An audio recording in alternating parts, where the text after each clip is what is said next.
Samantala, kaugnay po ng dokumentong yan na inilabas ng International Criminal Court ay makakausap po natin si Attorney Cristina Conti, ICC Assistant to Counsel. Attorney Conti, magandang umaga po. Welcome po sa palatuntunan, ma'am. Attorney, happy Valentine. Nako, ayan mga kababayan, happy Valentine. Walang sablay. Kailan ba tayo sumablay? Walang sablay to. Maniwala kayo. kasi kita nyo naman mga kababayan, humihilik-hilik pa ako kanina.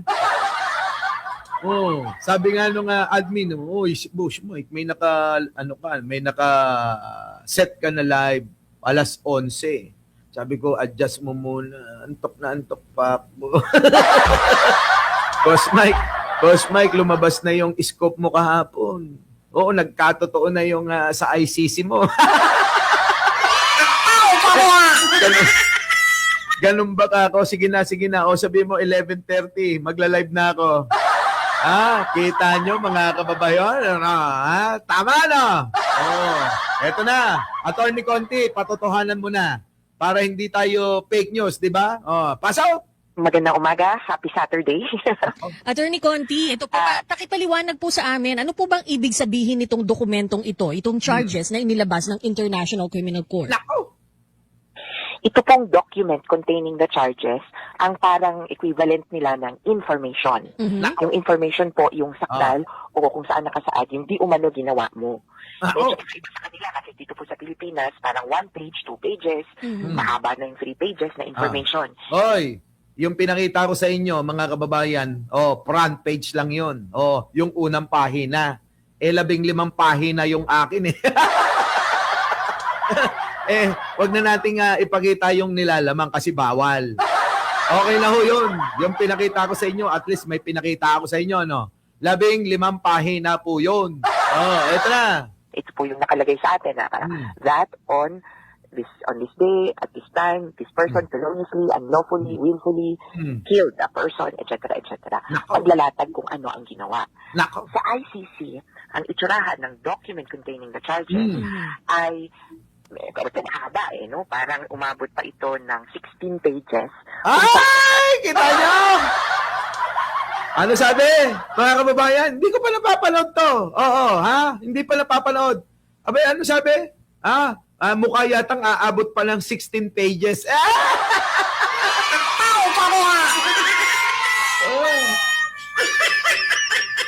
Hello, boss. Happy Valentine's. Ano yun, boss? Apa. Sige. After ng live ko.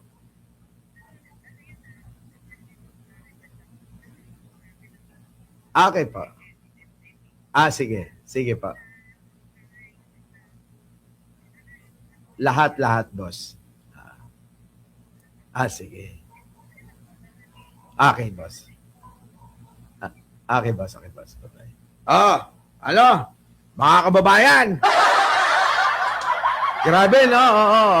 Hindi. Basta! Eto na, mga kababayan ko. Tumutugma na ba, Tito Randy? Ano, Aichang, tumutugma na ba yung mga sinasabi ko? Tumutugma na ba? Tumutugma na? No. Eto na. Kinailangan nilang 16 pages para ilatag kung anong ginawa ng suspect o yung inaakusahan sa kasong ito, yung stage natin, sa confirmation of charges hearing, ito babasahin. Ito po ay na-release na noon pang September. Ay public lesser redacted. So dati, as in, hindi mo mababasa yung ibang bahagi. Ngayon, eto na. Meron na silang mga in-uncover. Palagay ko, soon malalaman din natin yung iba pa. Except for, marami pong redacted patungkol dun sa mga biktima. Baka doon, medyo magiging stricto pa rin sila for the protection of these victims. Okay, meron po dito, hawak ko po ngayon yung dokumento. Hindi ko pa po nababasa lahat kasi nga po mahaba gaya ng inyo nabanggit. Pero may mga personalidad pong pinangalanan dito at tinawag silang co-perpetrators. Ano pong ibig sabihin nun, Attorney Conti? Kasabwat! Yan po ang mga kasapakat Yan ang mga kasama. Kung maalala natin, ang pagkaka-announce Diba? ni Duterte ay indirect Hmm. co-perpetrator. Nako. Ibig sabihin, indirect, hindi siya yung mismong pumatay or mismong gumawa ng murders. Kasi, di ba, nabanggit ko na yun na kanina, yung crimes against humanity in the acts of murder or attempted murder. Pagpatay, Yala. ang pagpatay, hindi sila ang gumawa. Hmm. Pero, sila ang nag-isip. Nako. Dito sa ICC, abangan natin din yung term na parang common plan. So, ibig sabihin mga kababayan, kasama si Bongo na nag-isip dyan.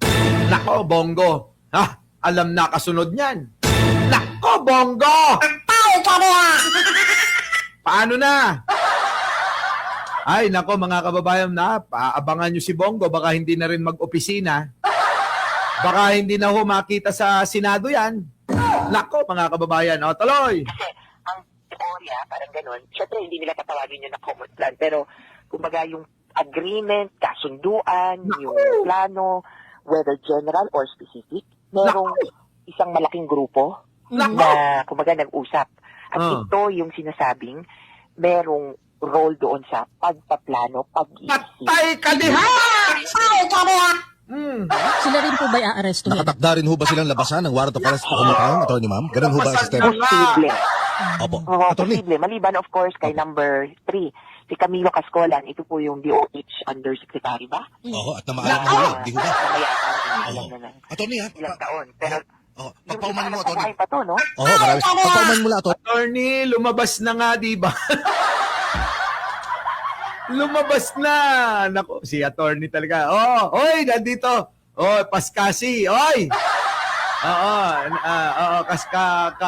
ka-date namin kahapon si Paskachi ha, mga kababayan. Bola ko, ayaw mo pang ano. Uy, thank you sa regalo ha. Oo, galante yan mga kababayan. Binigyan ako ng t-shirt na Armani. Pwede naman ako kasi sa blue corner lang eh. Ewan ko ba kay pwede na ho sa akin yung blue corner, ganon, crispa, ganon ha. Wag na ho kayo mag-abala ng mga mamahaling mga regalo, damit, pasalubong, ha. Okay na ho ako sa blue corner, crispa, ganon. Wag na ho yung mga sobrang mamahal dyan. Minsan hindi ko nasusuot yan. Mas gusto ko yung crispa. Ito na. At kailangan ho naming maliwanagan tungkol ho dito sa issue na ito. Para na rin ho sa kapakanan ng ating mga kababayan na kamonitor ngayon. Paano ho nagkaroon o nabuo ng ICC yung listahan na ito? Yung nilabas ho nila ngayon. Ano ang naging basahan? Pakipaliwanag na po sa amin ito naman. Nako! So, una, hindi po ako bahagi ng program. Hala ka! Ayan na mga kababayan ha. Hoy, Paskasi, nakita mo to, di ba? Ayan mga kababayan ko, parang parehas kami. Ha? Parang halos tugma mga kababayan yung pinakikita ko. Hala ka! Hala ka!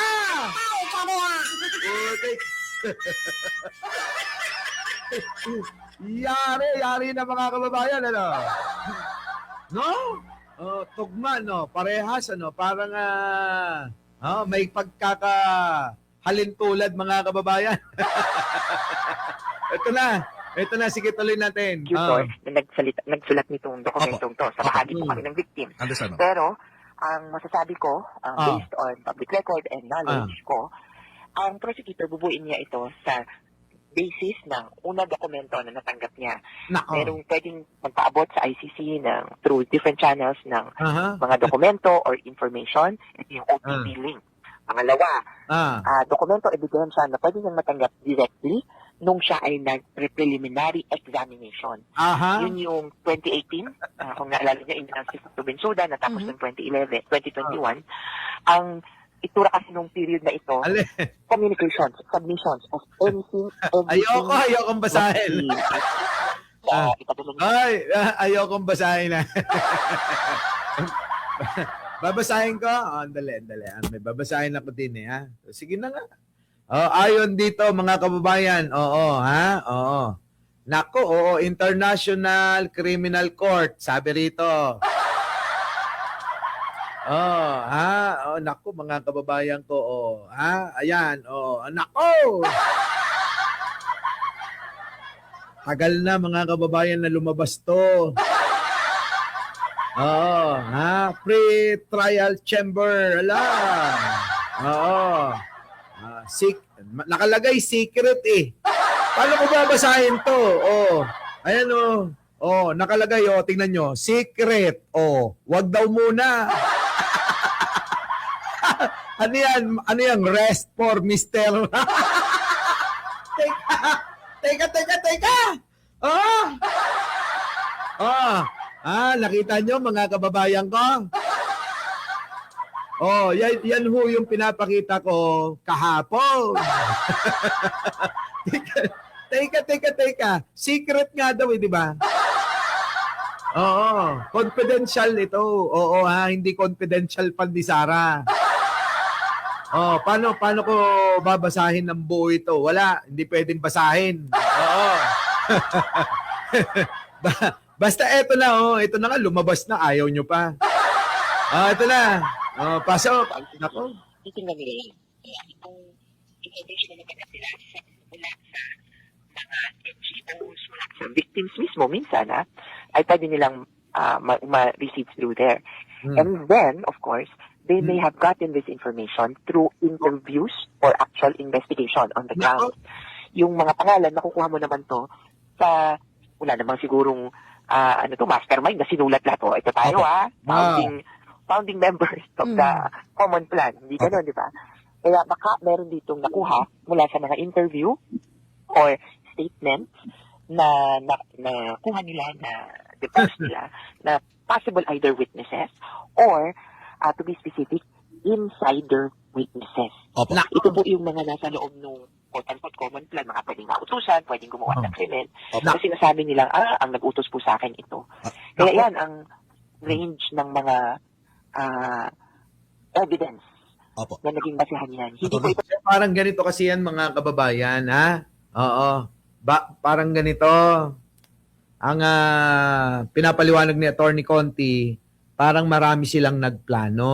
Oo, di ba? Marami silang nagplano, ang mastermind si Digunyo. At, mga kababayan, kasangkot itong nagngangalang Bongo. Oo, yung pong kamukha ni Jack Ma. Tapos po, mga kababayan, in-implement ni Bato. Kaya ngayon, mga kababayan, ewan ko na, wag na nating talakayin yung iba. Mahalaga to tatlo na to eh. 'Di ba? Mahalaga to tatlo na to para si Sara na lang ang matira. Ngayon, mga kababayan ko, isipin niyo maigi, 'di ba? Inuna si Kibuloy, isunod si Digong, isusunod ngayon kung hindi lang nagtatago si Bato, malamang hinuli na eh. 'Di ba? 'Di ba, Mona Luis? Oy, mag-like nga kayo. Jasmine Inisdel Dalgo. Mimi Mimerna, bahala na to. Labo. Mimi Mirnate. Oo, Jessie. Pag-like nyo nga yung mga tao. Nasitas, nandyan na rin. Jason Permin, Sige na. So, ibig sabihin, mga kababayan, ulitin lang natin. So, parang ganon. Nagplano, marami sila. At ang nanguna, syempre, ang presidente noon, si Digong. Tapos, kasapakat, itong sila Bongo, itong sila Bato, at mga ibang general. Ngayon po, mga kababayan ko, ito na, inuna na inisyuhan ng warrant of arrest, itong si Digong. Tapos, kasunod, si Bato. Kasi si Bato, mga kababayan, napakadaling, sale. Bakit? Siya yung nag-implement, nag-utos sa mga pulis na pumatay Di po ba? Tapos po, mga kababayan, si Bongo, alam naman natin mga kababayan na kadikit ng mukha ni Digong ito si Bongo. Di ba mga kababayan? Hindi ho nahihiwalay ito kay Digong. Kaya ngayon ay itinuturo mga kababayan na yun, basta yun. Kasapakat, ganon ang ibig sabihin. Kasangkot, ganon, ha? Ngayon, yung iba, mga kababayan, yan naman yung mga kasama nila na mga nag-utos-utos sa kanilang mga rehiyon na general. Yari, mga kababayan. Paano na ngayon ito, mauubos na talaga yung mga kampo ni Duterte?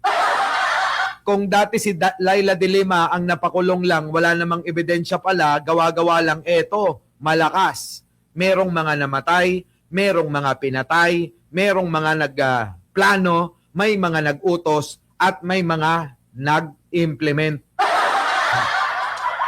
Hindi kaya kasama si ano? Tanungin nga natin, Mayor Magalong, hindi ka ba kasama rito? Di ba dapat kasama ka dito? Oh, di ba? Oh, eto na mga kababayan. Pasok! Galing sa chismis, huwag po kayong mag-alala. Opo, hindi ho galing sa kung saan man. Attorney, ano masasabi ninyo? Ayan ha, hindi yan galing sa chismis. Hindi galing yan sa chismis. Sabi nga ni Legaspi, Bongo ang may hawak ng cellphone ni Digong. Naghihintay ng tawag kung ano ang utos. Yan. Di ba?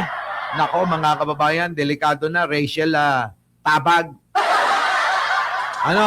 Ano, Diego, uy, yari na ito, mga kababayan ko. Oh. Ayaw ba'y nabigla dito ho sa listahan na ito? Ano masasabi ninyo? Hindi po ako nabigla. Oo. Inaasahan namin ito, kaya lang, hindi ko alam na number 2 pala si Dano. Oo nga, no? Kasi, Hindi daw alam na ano. Oh. hindi po ako nabigla. Oo. Inaasahan namin ito, kaya lang, hindi ko alam na number 2 pala si Dano. Oo nga, no? Kasi, ayun naman, Sino daw yung number 2, mga kababayan? Sino ba yung number 2? Paskachi? Sino yung number 2? Hala ka. Oo, si Bongo. kasi nung nandito sa Pilipinas, nung panahon na yun, at kita natin kung sino-sino, yung mga involved talaga. Unang-una, syempre, si Bato de la Rosa. Mm. Kaya yung mga biktima, si Bato, kung hindi naman siya naging chief, Mm. kung hindi ganito kadugo, para drugs. Kung Si Dado! Kaya naman pala nababaliw si Dado, ano? Grabe, sino ba yung Dado na yun? Yung si Raulong, nagbabanta. Kaya pala gusto, patayan ang gusto nun, ano? Butik na yan, mga kababayan. Yari ka ngayon, Dado. Yari ka, Dado. Dado, magtago ka na! Nako, yari talaga. Hindi ako interesado dun. Mas interesado ko kay Bongo.